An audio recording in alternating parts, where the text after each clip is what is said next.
Hello and welcome to Freedom Watch, your daily dose of raw liberty, streaming online at foxnews.com. I'm your host, Judge Andrew Napolitano, here defending freedom, defending your natural rights, and defending your right to have a government that stays within the confines of the Constitution. The Republican primary race for governor in the Lone Star State is on. The current Texas Governor Rick Perry, who's been in office since the year 2000 and is the longest-serving governor in Texas history, is up by 11 percentage points in the latest Rasmussen poll. But there's a growing dissatisfaction in Texas with establishment big government types of either major party. My next guest is Republican gubernatorial candidate Debra Medina, whose campaign grew out of the grassroots-inspired tea parties and town hall meetings all over the state. She is taking on the status quo, defending and preserving the Constitution, individual liberty, eliminating property taxes, and restoring sovereignty to the state of Texas. Debra, welcome to Freedom Watch. Good afternoon, Judge. It is great to be with you. So you're running against two household names, Governor Rick Perry and Senator Kay Bailey Hutchison. How's it going? It is going great. I tell you, we are traveling. I am traveling all over Texas. People are hungry for freedom. You know, that's a popular message, and we are championing the very constitutional republic ideas that our founders did. People are jumping on board the campaign, and you're going to watch those numbers grow in Texas. I'm interested in your choice to run in the Republican primary. I mean, you and I have talked about this on air and off. And you know my view that we really have a one-party system in this country called the big government party. There's a Republican vision of it which likes war and deficits and assaults our civil liberties. There's a Democratic vision of it which likes wealth transfer and taxes and assaults our commercial liberties. But you've chosen to stake your claim in the Republican Party. Why? And how can you get over what was done by Republicans in the years that George Bush occupied the White House?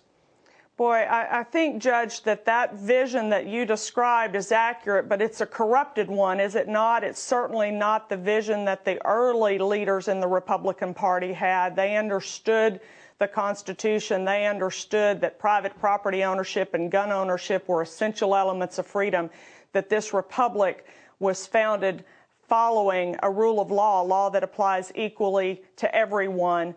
We've got to get back to those ideas. That's the Republican that I am, the Republican that understands the proper limited role of government. I think that's the Republican that most Texans are, and they are jumping on board this campaign. Debra Medina, is there a disconnect between the average typical Republican primary voter, whether it's in Texas or anywhere else in the country, and the leadership of the party? Because the vision that you represent, which I could not possibly endorse more than I do, is not the vision that came from John McCain when he ran for president as the head of the Republican Party, the nominal head of it, just a year ago. You're absolutely right. I said in my speech before the Texas State Republican Convention just a year and a half ago, that the grassroots is very united in this country. The disconnect is between the people and our elected leadership. We better start removing incumbents. Republicans better quit renominating entrenched big government incumbents, or we're going to continue to lose races. We have an opportunity. People ask me, can you win? I said, can Rick Perry win next November? Because I'm not sure he can.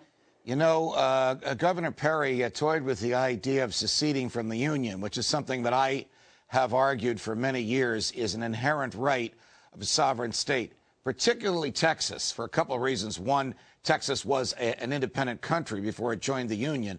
And two, there actually is an agreement between the Congress and the then legislature of Texas providing for this secession.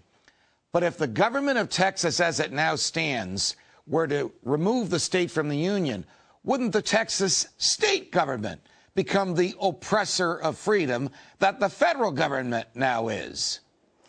You pick up, I don't know if you've been following my campaign, but we've been talking about that very thing. We are doing in Texas under our Republican leadership the very things that people are angry at Washington for doing. I am interested in saving the country, not in secession. I understand, as you talk about a lot, Jefferson said, it is the unquestionable right of the state to determine when federal government overreaches, and the rightful remedy is nullification and secession. That's what we ought to be using. We ought to be using it aggressively. We ought to be limiting government in Austin, Texas as well. What would be different about the government in Texas under Governor Medina? Would you really be able to get rid of property taxes? Now, I say this as a person that lives in New Jersey, where we have the highest property taxes in the union. So the thought of having no property taxes is like going to heaven. This is not a fundamental financial issue for me. It is a freedom issue. When you take from man what he works for, he quits working.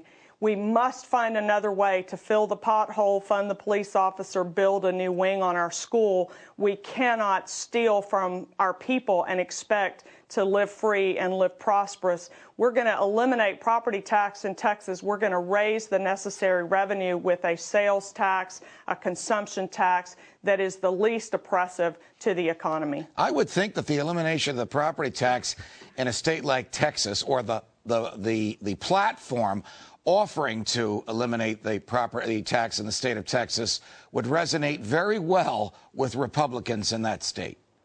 I think people really are interested in property rights, property ownership. They understand the value of that. The other thing we've got to touch on in Texas, besides taxes, is the overuse of the eminent domain authority, and that has been abused greatly in this state. We've got to get that back to a limited government function and begin to, again, restore private property ownership in Texas, gun ownership in Texas, securing our border, and standing hard against the federal government using nullification and interposition. All right, Debra Medina, let's talk for a minute about eminent domain. I'm actually surprised to hear you say that, because I thought, living and working here in the Northeast, that Texas was a state where property rights were respected. Now, I'm of the Jefferson view, which is that the only legitimate use of property is the way a willing buyer and a willing seller want to use it. So I don't think there even is a moral right to eminent domain. But I lost that argument.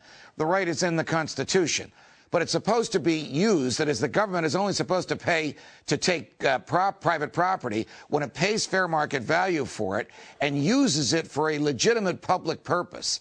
Is the government in Texas taking property from people against their will and then selling it to other private owners as opposed to using it for some public purpose? Yes.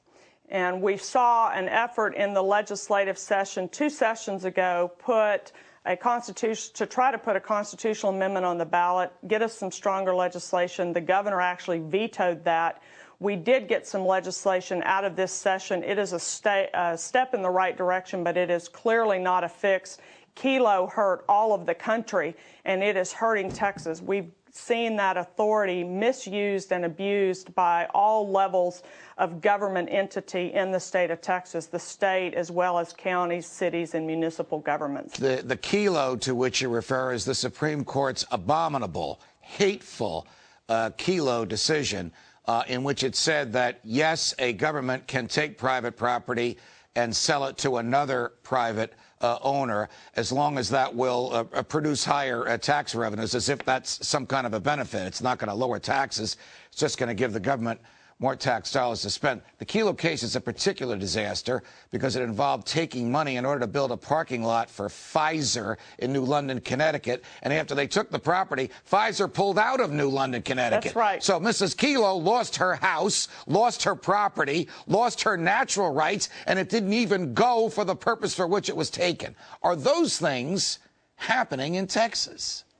Well, we certainly had a long-term push by the governor for something called the Trans-Texas Corridor, or the NAFTA Superhighway, taking property from Texans all across the state, the biggest land grab in our history, to give it to a foreign company to have dominion over our property. And many of us believe that that initiative is not dead. I can't believe that that could happen in a freedom-loving state like Texas. Debra Medina, if people watching and listening to us now want to learn more about your campaign, is there a website or is there a place to which they can go?